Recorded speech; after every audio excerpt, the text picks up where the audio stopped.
Welcome everyone. Thanks for coming today's SPRI seminar. It is great that we have our colleague John Rodriguez today to give us the seminar. I would like to give a short introduction of John. John is a silicon solar cell fabrication specialist with over 2 decades of experience in renewable energy. Currently, he's ACDC research group overseeing 2 large arena projects in SPRI. He got his PhD degree in 2016 under supervision of Professor Alison Lerner and Professor Stu Wenham. In 2017, as the Pacific contact team leader in Sirius, Singapore, John has spearheaded technology transfer projects for multiple top-tier solar cell manufacturers, enabling the commercialization of their TOPCon solar cells. John's interest in the synergy between renewable energy, EVs, and energy storage begins as early as 2014, while publishing articles on Solar Choice News and Renewable Economies.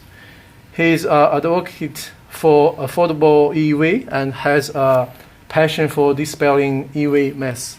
So today his seminar topic is EV101 and the reality of vehicle-integrated PV and EV owners' perspective. Let's welcome John. John. Thanks, Colin. Thanks, everyone. Thanks for making time to join us for today's SPRI seminar. I'll be talking about electric vehicles from a kind of consumer-centric point of view, and I'll try to relate some of the things I learned about EVs to the design of solar cars. So this material is derived from a lecture that I give to first-year engineering students as part of their Design 1000 solar car course. But the genesis of the ideas was much less academic or teaching focused, right? The ideas or the concepts that I'll discuss in this seminar came up from the many conversations I had with friends, family, colleagues, even strangers, who had a genuine curiosity about EV ownership, how do they work, how do I use it, right? And that's what I'm going to focus more on today, in today's seminar. I'm going to lean more on the EV101 side of things, and I'll still touch on the solar car aspect of things, but it'll be skewed towards the electric vehicle side of things. So, let me first introduce myself to those I'm less familiar with, and for those watching at home. My name is John Rodriguez. Kai Wen covered most of my profile, but let me just go through it anyway. So I set the tone right. I like to say I'm SPRI born and bred, right? So I did my undergraduate degree in the School of Photovoltaics, specializing in PV and renewable energy. I went on to do a PhD at SPRI as well, specializing in photovoltaics, before getting that job at NUS or Ceres, working on TOPCon devices. And then I moved back to Sydney in 2021 after 4 years in Singapore to work in the ACDC research group, where I'm now help manage some of the projects that we have. So my professional background and training definitely skews more towards the applied solar cell side of things. So it's natural to ask, why am I talking about electric vehicles then? Right? I think the first answer is obvious. There is a synergy between solar energy, renewable energy, battery storage, and electric vehicles, right? The sum is definitely greater than the individual parts, and the core concept is very simple. You install solar panels on your roof, right? They produce electricity for you at really low rates in the range of, say, 5 cents per kilowatt hour. You use that electricity as best you can in the moment, and then whatever surplus you have, you divert to charging the EV that's sitting in your garage or charging the battery that's mounted to the side of your home, right? And that concept becomes even more powerful when you extend it out to the wider electricity grid and consider that we are now installing suburb-sized multi-hundred megawatt solar farms and car park-sized battery storage units as well. And yes, as Kaiwen mentioned, I spent in a former life about 2 years as a technical content writer for Solar Choice News and occasionally Renewable Economy, basically arguing for the importance of that renewable energy, EV, and battery storage nexus. It's really nice to see that opinion play out in front of us now. So that's the first big reason. The second, as you've gathered, the big reveal, Anna, I own an EV. I bought a used EV 2 years ago. I had admittedly very low expectations, but it's greatly exceeded those expectations. It's ran great, it saved me money, and I really loved it. Really loved driving the car, and I want to keep it on the road for a while longer. And I'm hoping that by, I guess, sharing my very positive experience as an EV driver and owner, that I can help combat some of the, let's call it, misinformation or what I consider incorrect opinions that are put out there about EV ownership from various sources. Won't name names. Okay, so the plan for today, well, the lecture comes in, or the seminar, I should say, comes in 2 parts.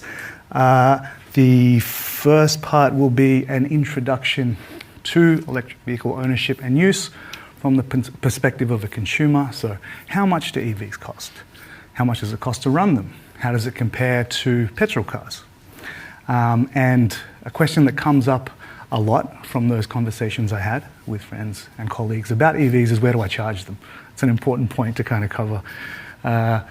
So I'll do that in the first half of the seminar before moving on to more of the lecture material, where I'll present a simple framework to help you derive the energy efficiency, or in this case, energy economy of an electric vehicle just based on its design specifications. We'll play a game called Should I Put Solar Panels on My Car? And then we're going to compare those results to the very successful Sunswift solar car design to draw out some of those learnings too. Okay, so let's get started. This is my car. This is my 2015 Generation 1 Nissan Leaf. It is based on a design first released in December 2010, so 15 years ago. 15 years ago this car was released. Apparently it won a World Car of the Year award in 2011 and was formerly the highest selling EV platform before the Tesla Models 3 and Y were released, with about close to 500,000 units shipped worldwide.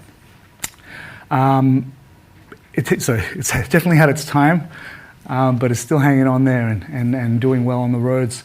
I have the original 24 kilowatt hour battery still installed in it, which after 10 years of use now has a battery state of health of around 72%, depending on the weather or the temperature. And what that means is that of the original battery capacity, I have 17 kilowatt hours of storage left. And that gets me around 115 kilometers of driving in the inner city, or intra-city trips, I should say, but up to about 130, 140 kilometers on highways, flat road at cruising speeds. Yeah, I have to be honest, it is the second worst electric vehicle available on the Australian market.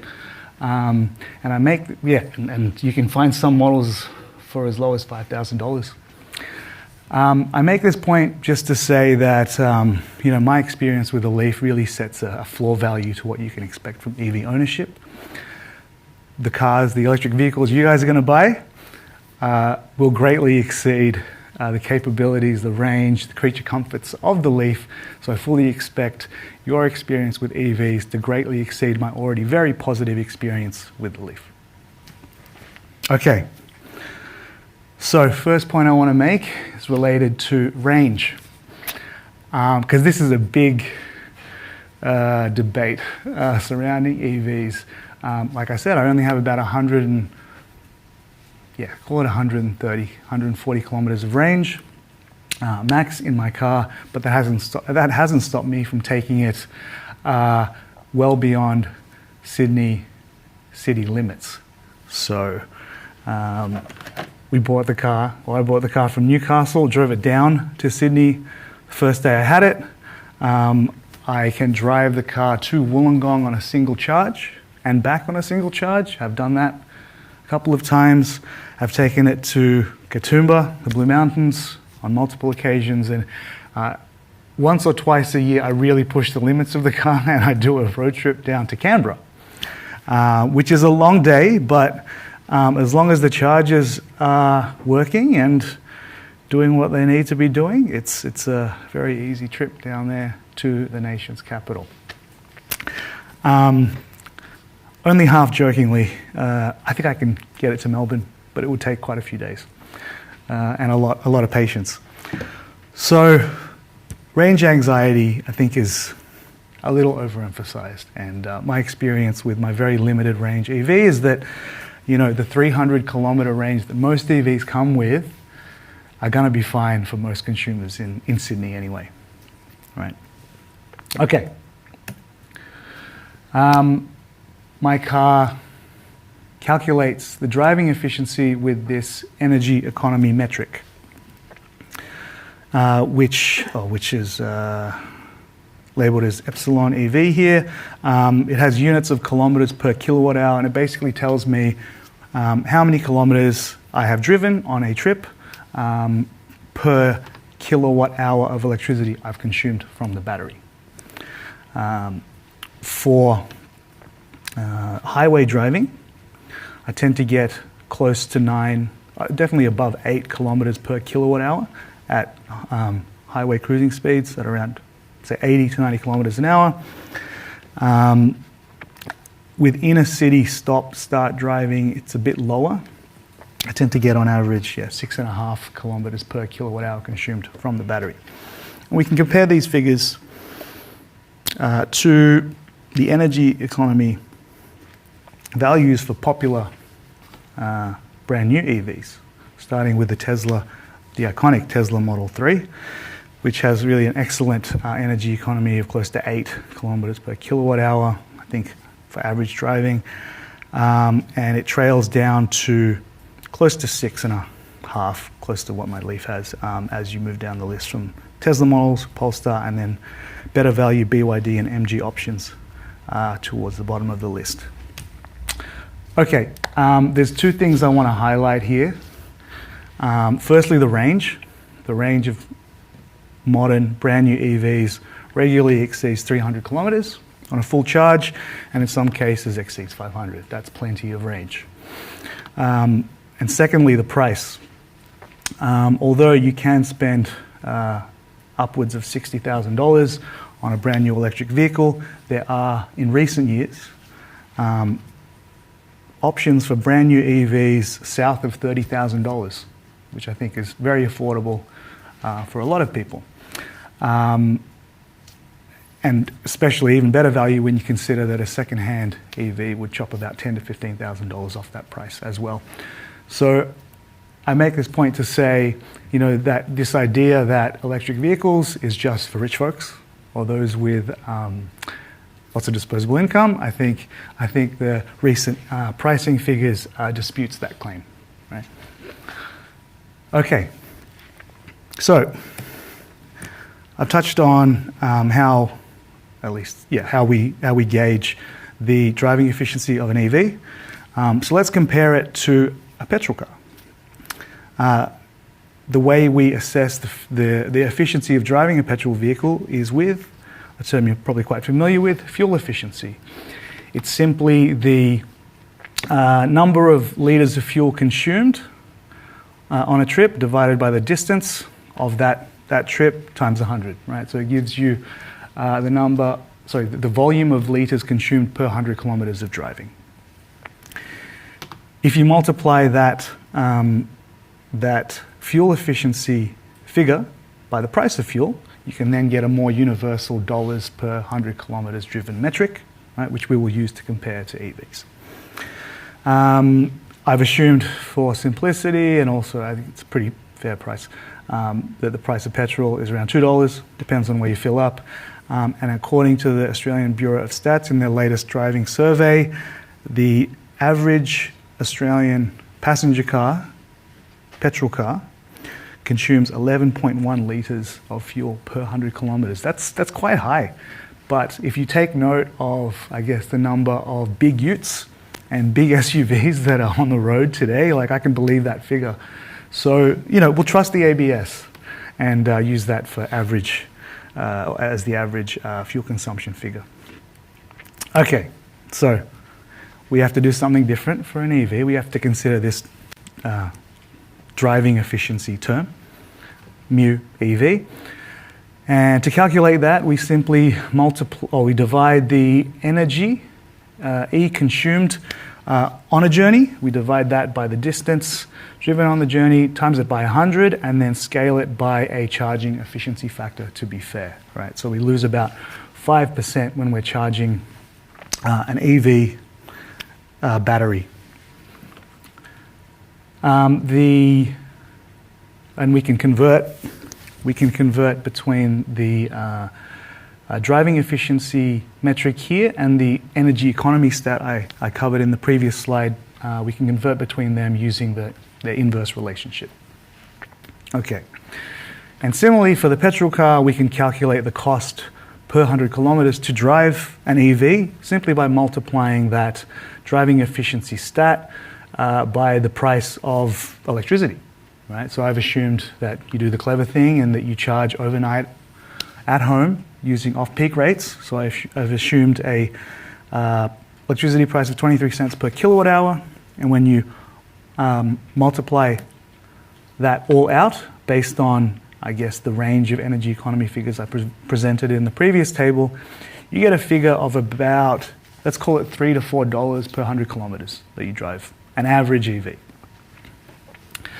And if you compare that to an average petrol car, that is close to an 80% reduction per 100 kilometers that you drive. So there's significant savings there, right? Close to, depending on the distance that you drive per year, anywhere between $2,000 to $4,000 that you save just on running costs alone with an EV, which is great.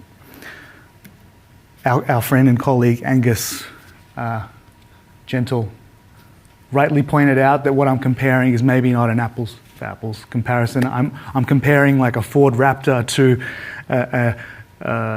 Ford Raptor fuel efficiency to, say, a Tesla Model 3 driving efficiency. So it's probably more correct to instead compare the per kilometer running costs across a vehicle platform that has both a petrol variant and a full EV variant. So I've done that here for the MG ZS platform, which for the petrol variant has a fuel efficiency figure of 6.7 litres per 100 Ks and a energy economy figure for the electric vehicle variant of 6.3 kilometres per kilowatt hour. And when you multiply that out, there's still, across that like-for-like platform, about a 70% reduction in running costs. So the key point here I like to make, especially for the first-year engineering students, is that you will save money driving an EV. Okay, and we can back that up with numbers. Now, the cost of driving an EV drops to comical levels when you consider that you can also charge the EV with the solar panel sitting on your roof. Right? If you consider that the LCOE of electricity from rooftop solar is in the range of 5 to 10 cents per kilowatt hour, and you multiply that figure out with the range of energy economy figures I presented earlier, you get to figures below $1 per 100 Ks that you drive. That is basically free. Right? That's free. That's an exciting future, I think, for all of us, if we can get there. Okay. So, big point number one, EVs save you money. Now, EV charging is, I'm commonly asked, like, where do I charge it? And so everyone's situation is different. right? I can't give you a one-size-fits-all solution for where you should be charging your car, depending on where you live. But what I've tried to do with the next few slides is cut through that noise and point you in the right direction. And I'll share what I do and what I've learnt from charging up my car, which you can hopefully learn from and use that to point you in the right direction as well. I will, I'll get straight to the point. So there's some habits that I think are kind of subconsciously transferred over from petrol vehicle use, which don't necessarily apply to owning an EV. Right? So with a petrol car, maybe you go to a service station once or twice a week, fill up, and that's, you absorb the inconvenience of having to go there and fill up, but that's how you recharge your car. I would argue that owning and recharging an EV is more akin to charging your mobile phone or your laptop or any other high-powered appliance, right? So you can drive up to your parking spot at home, plug it in when you get there, right? Unplug it in the morning, and if you do that regularly, you likely won't have to visit a petrol station ever again in your life, unless you choose to. Okay, so the first key point is that recharging or refueling an EV is a completely different way of operating, or can be. The second key point that I want to highlight is that most people, and again, like I said, everyone's situation is different, but for those consumers who have a parking spot and a 240 volt outlet available, they likely won't need to install a fast charger at home, right? So, from my own experience, I do most of my charging at home in my garage, okay?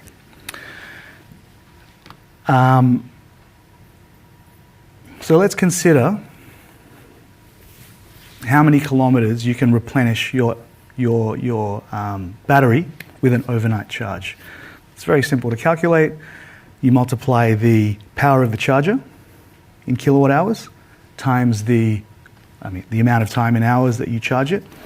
Factor in the AC to DC losses of the charger, and then we can use the energy economy figures I showed earlier to come up with a range of about 130 or 170 kilometers of recharge overnight.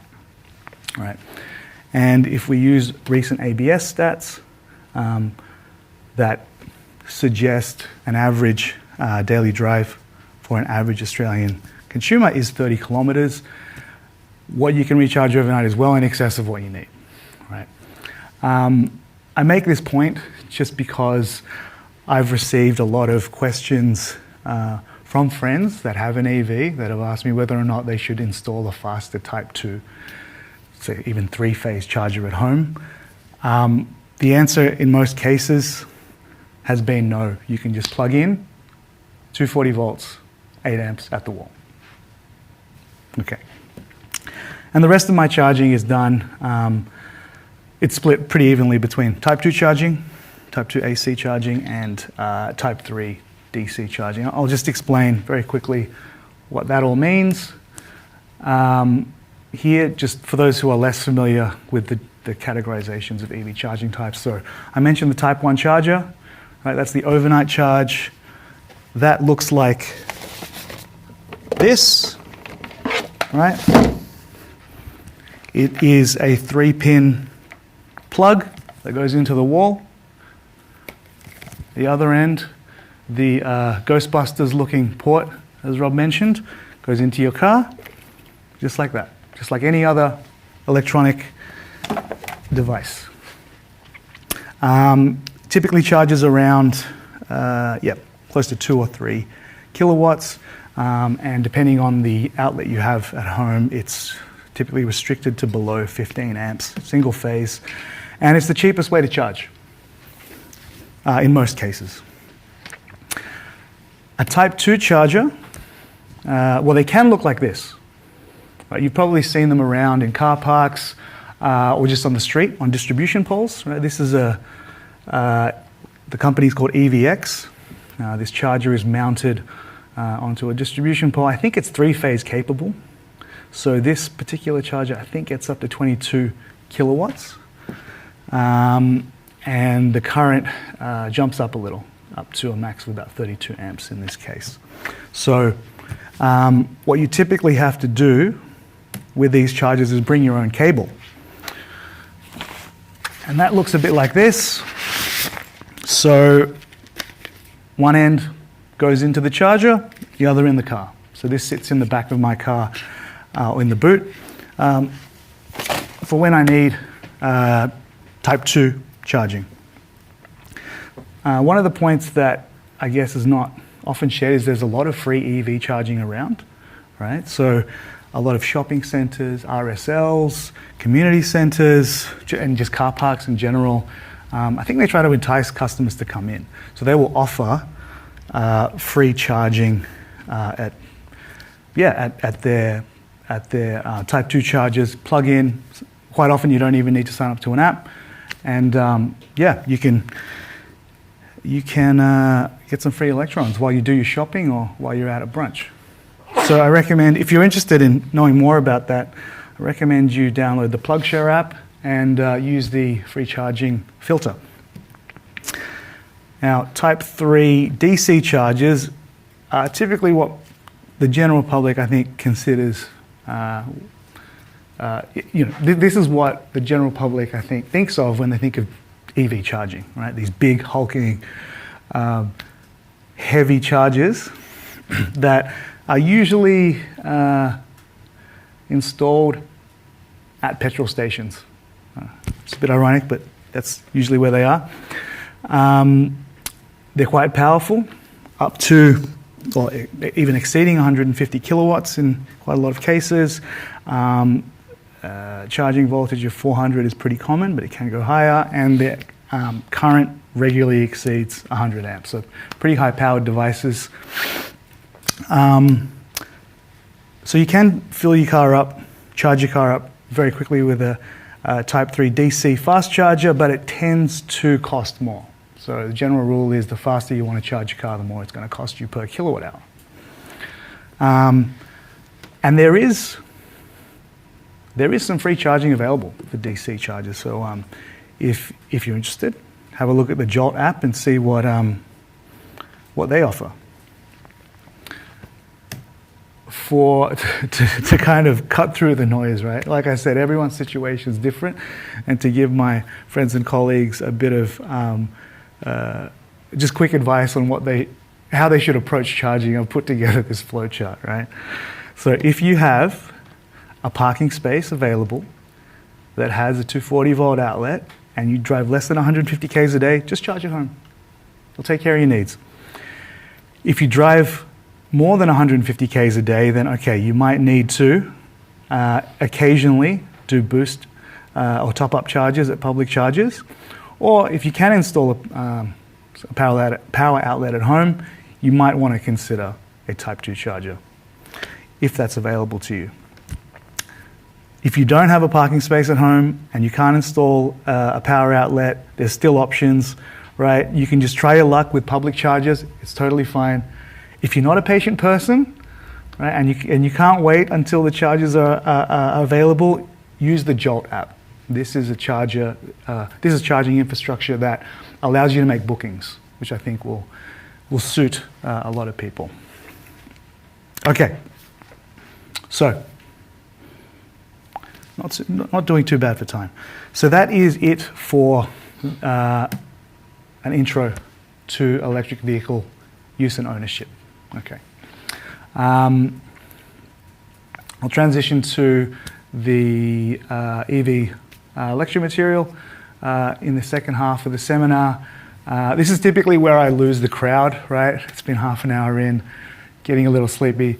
So before I lose you in the sea of equations, let me first reveal what we're going to do so it's easier to follow along. So I've presented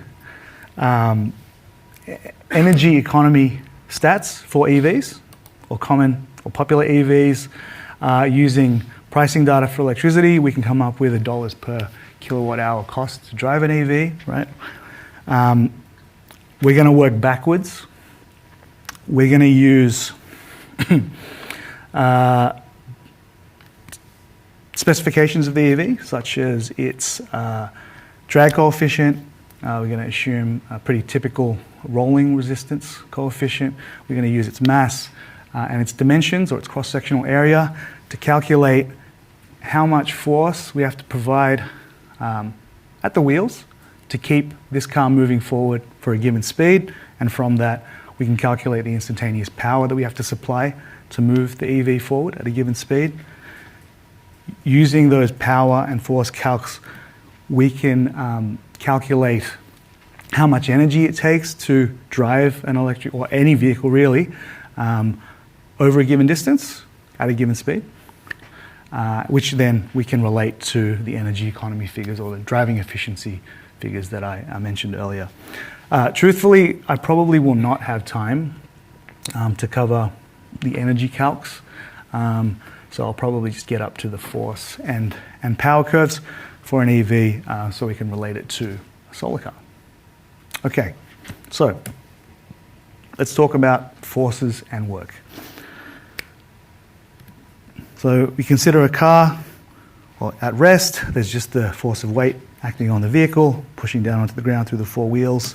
When we put our foot on the accelerator, right, we get the car moving forward, provide a force of thrust.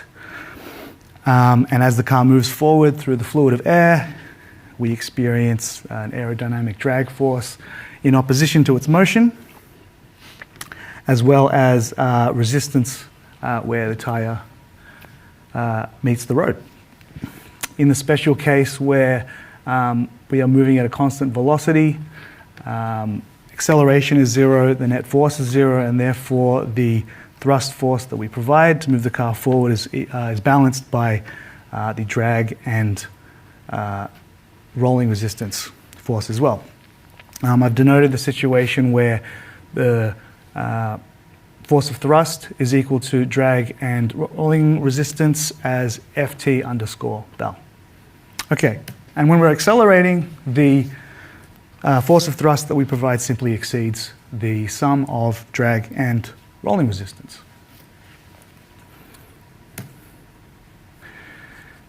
We know how to calculate drag, right? It's simply half the product of the density of air, the cross-sectional area of the object, the vehicle, its drag coefficient, and the square of the velocity of the car, and we'll ignore the impact of wind for these simplified calcs.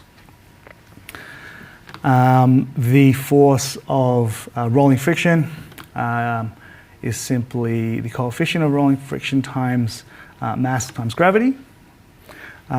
We've assumed a constant for mu r. In this case, there are more complicated expressions for it, which depend on factors like the velocity of the car, but for these calcs, we'll just use a constant estimate.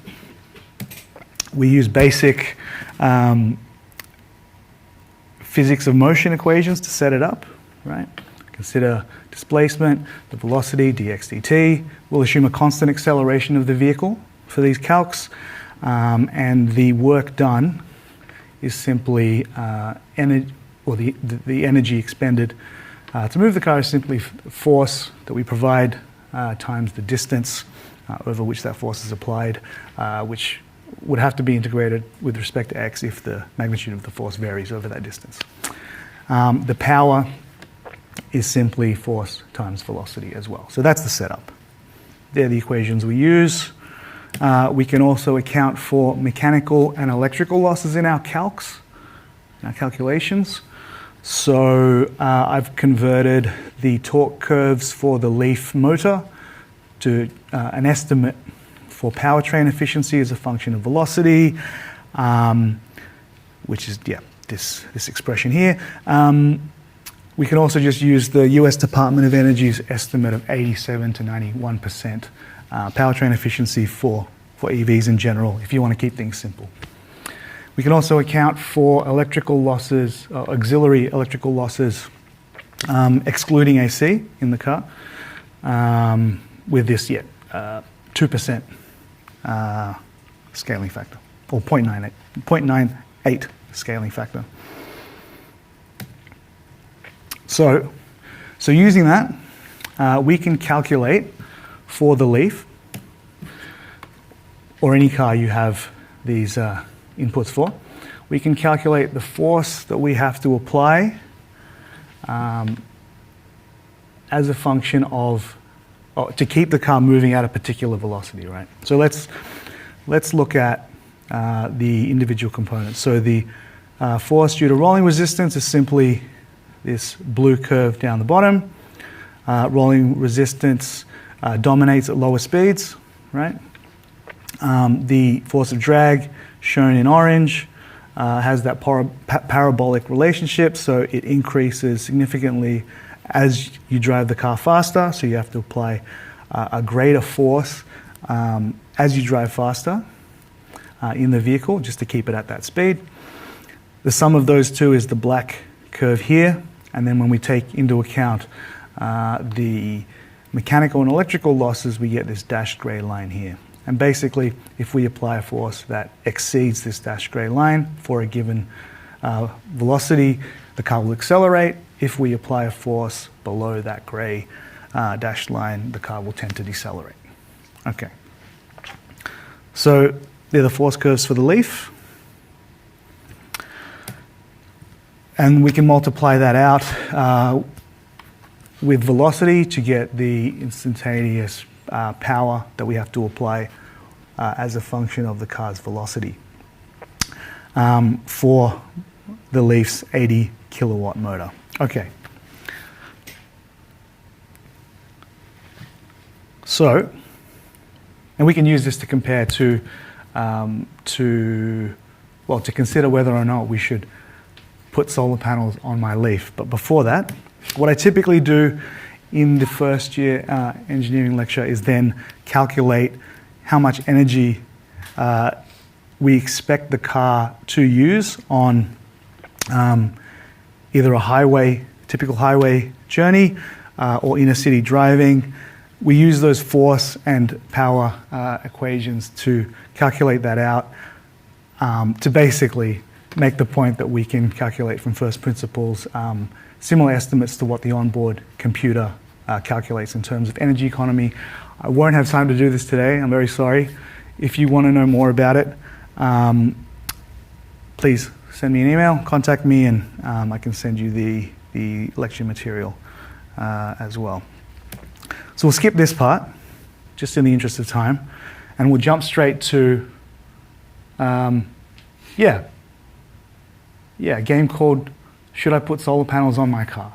I think there's a lot of PV experts in this room that know the answer to this already, but let's just play along so we can relate it to how well the Sunswift solar cars are designed. Okay, so can I run my Nissan Leaf with just the modules on the roof and bonnet? That's the question. Let's give the solar cells the best chance they've got, right? Let's assume that we can somehow get record PV modules to put on the bonnet and the roof of the car.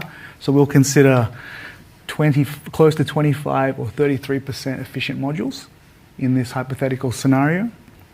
We'll assume completely ideal conditions, one sun, 25 degrees C, no shading from clouds or surrounding structures, and perfectly flat perpendicular mounting of the modules to irradiance.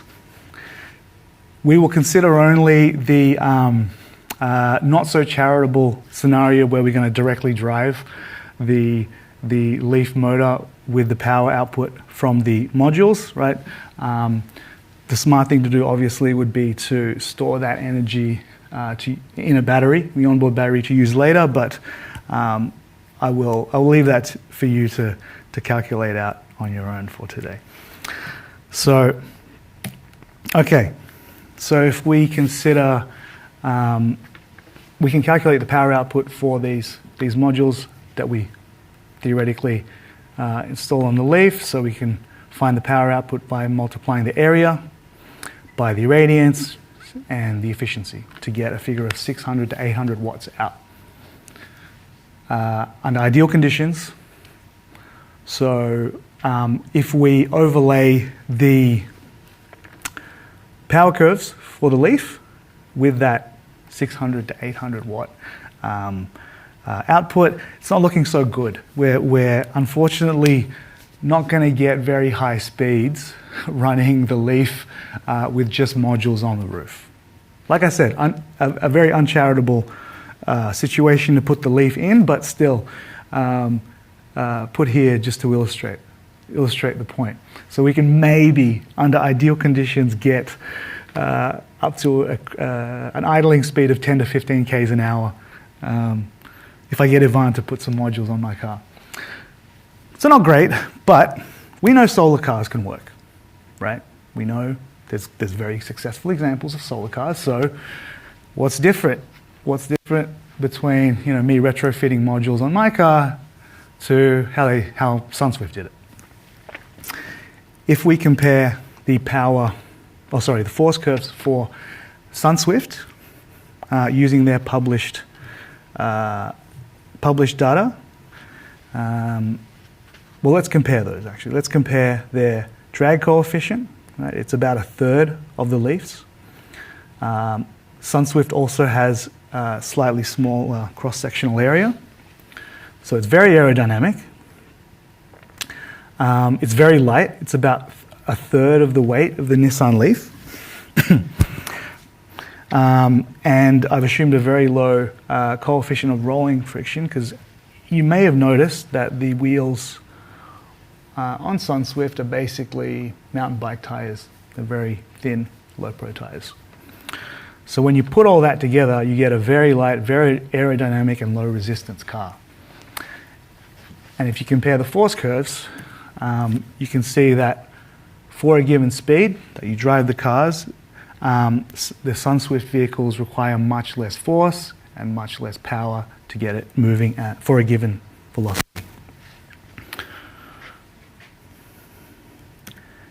And when you overlay the power output of the vehicle integrated photovoltaics on the Sunswift cars with the power curves, you'll notice how much better designed they are to run just on solar energy, right? So the Sunswift, the combo of the modules on Sunswift car and its aerodynamic design will allow the vehicle to drive at speeds in excess of 60 kilometers per hour just on sunshine alone. So it's a much better designed solar car than retrofitting a Nissan Leaf with modules. And the key point here is that,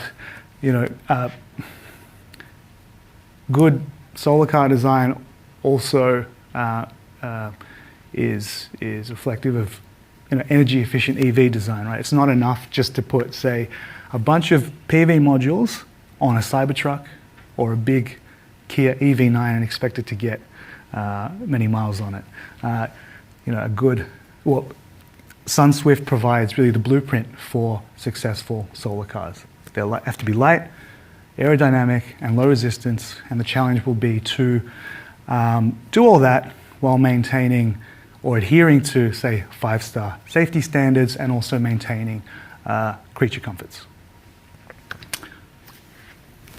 Okay, well, I've gone through this seminar much faster than I expected, which is good. We'll have time for questions.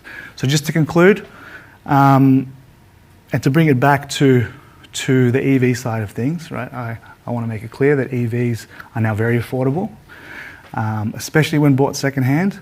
They will save you money compared to running maybe less, compared to running a petrol car, close to 70% less per 100 kilometers driven, and the whole range anxiety issue I think is a bit overblown, and the 300 Ks that you will get in most modern electric vehicles will be enough for most people.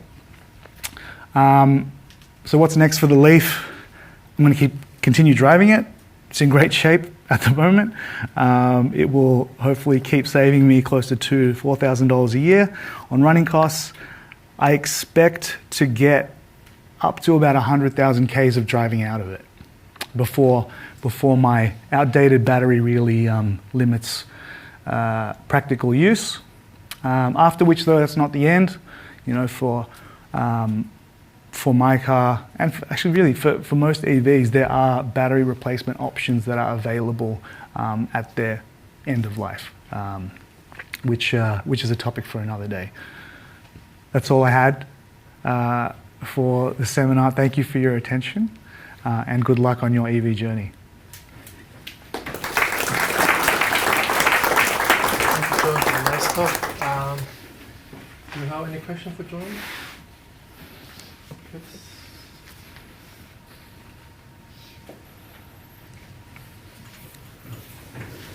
Hi, John. Thanks. Very interesting and convincing presentation indeed. Maybe I missed, but I had probably a naive question. So, comparing to the servicing costs of petrol car and EV, like how does it compare, and then how often do you need to do it? Like if you buy a new petrol car, then just like once a year, essentially, and after each 15,000 kilometers or so, and it costs around like $350 or something. I don't know about the EV one, so like, and what are the challenges with that? And the if it comes in an accident or something, like what's the cost of replacement of part? Like, does it cost more in terms of EV? Like, chances of damage. I don't know. So just from that point of view, like, what do you? I'll answer it in two parts. So the first is the cost of regular servicing. Pretty similar price. I pay $300 to $350 a year for my servicing. The servicing interval is either 12 months or 20,000 kilometers. That's the number that's typically quoted. But I'll drive less than 20,000 Ks a year. I just want to do it every 12 months. Short answer is it costs either the same amount or even less to service an EV. You don't have to worry about oil changes. For example, because of the regenerative braking, you rarely need to change your brake pads. So I asked my mechanic how my brakes look this year. He said they're good, they're at 90%. I asked him the same question the year before. He said they're good, they're at 90%. So there was minimal wear and tear on my brakes over the past 2 years. So I haven't changed the brake pads at all.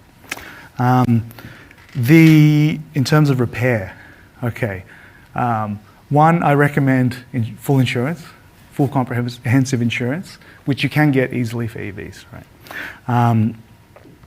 The battery pack is one of the most, if not the most expensive component of replacing an EV. So if you're under warranty, obviously that'll be covered. But if you're like me and have a car that's out of warranty, I have full comprehensive insurance so that I don't have to pay that $10,000 or $15,000 to replace the battery pack. Yeah. So short answer is it can cost more if the battery is damaged in an accident. I heard that the insurance policy for the EV is a bit more expensive than petroleum vehicle. Do you see that? Look, I've never owned a petrol car, so I don't know how. I think it can go down to about $1,000 a year, right, for full comprehensive insurance on an older petrol vehicle. I pay less than $1,500 a year. Okay. So, sure, maybe it's a little bit more, but it's not considerable. Yeah. I have another question. So for the charges, if you consider like for daily driving, for walking or life, that's fine. You drive less than 100 kilo per day or even per week. Mm-hmm. But if we consider the concern with the miles, so for the petroleum, easily find a petrol station whenever you are driving in Australia. But if you have a EV, you still have a mileage concern because you cannot like find a EV charging in regional area. Do you see the need for deploy the chargers in regional area in Australia to make the EV deployment more popular? Short answer is yes. I support. I know I said you should just charge at home, but yes, I definitely support the New South Wales government's initiative to basically install DC fast chargers at every 100-kilometre interval on major roads. Like, yeah, I support it. Yeah. It's happening. Yeah. It's happening. Well, And so if you just look on screen as well, like, you know, that... okay, so this is... I haven't done this road trip yet. But for trip planning, let's say if I did want to get down to Melbourne, I can use the PlugShare app to plan out the journey, the free PlugShare app, I should say, as well, and make clear. Yeah, so yes, you might have to plan a little more for intercity trips with an EV, but the resources are there for you to do that. for the fast charging, what's the rate for the charging? In dollars or like in the time? Some chargers are in excess of 150 kilowatts. So you could charge from 0 to 80% for a typical EV battery in like 20 minutes. Oh, that's acceptable. It's quite fast. Yeah, for a modern EV, not my old Leaf, for a Tesla or Kia. Yeah. Okay. Do you have other question? If no, okay.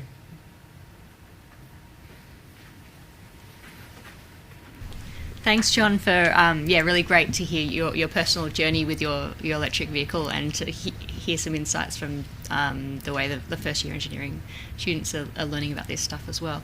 I think there's great to see these apps, and I think there's lots of other case studies or examples of people driving around Australia in EVs. So I think to the points about worry about range anxiety and those types of things, I think there's been a lot of infrastructure work done to allay those concerns. So this is really great to see.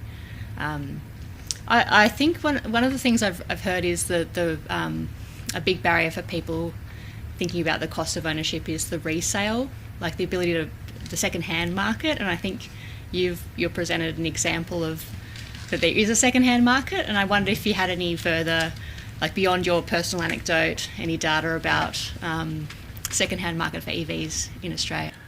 It's healthy and growing. I'm on car sales too often, looking at second-hand EVs and their pricing. So I could fire off some examples of cars, second-hand vehicles that I would consider buying. The short answer is there is a second-hand EV market here in Australia that is worth considering if you want to take a chance and get a bargain. Yeah, and I heard an example of a woman recently. She had, I think, an iMiev, and she had to repower the batteries, but then she used her EV battery as her home battery. So there's some interesting dynamics there as well, I think. Yeah, thanks.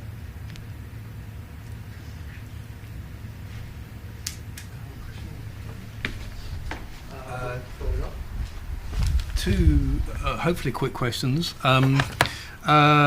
So you nicely showed the case of charging the electric vehicle from home, and that's a very feasible one for a reasonable range of travel. You also talked about having PV on the vehicle as well, and obviously that's a lot more challenging.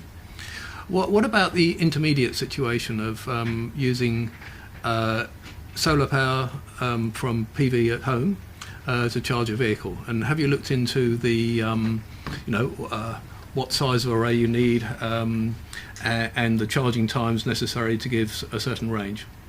It purely came from the PV. Perhaps I should say with or without a battery. A home battery?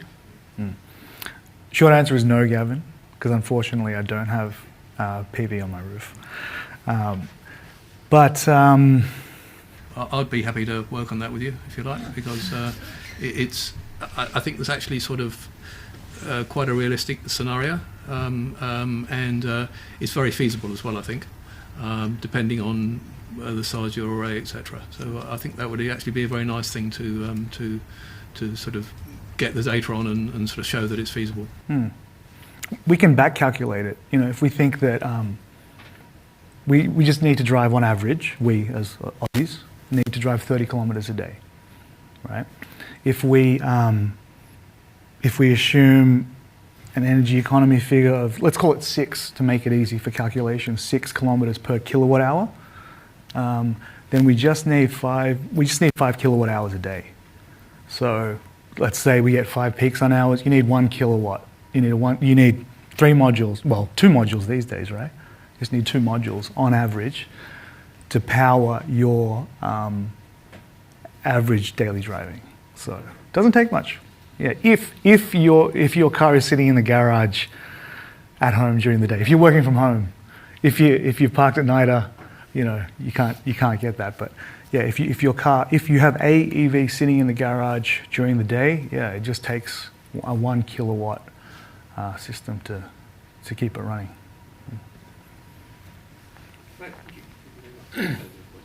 Yeah. If we don't have further question, let's thank Joel and Gwen for the nice talk. Thanks, Joel. Thank you. Cheers.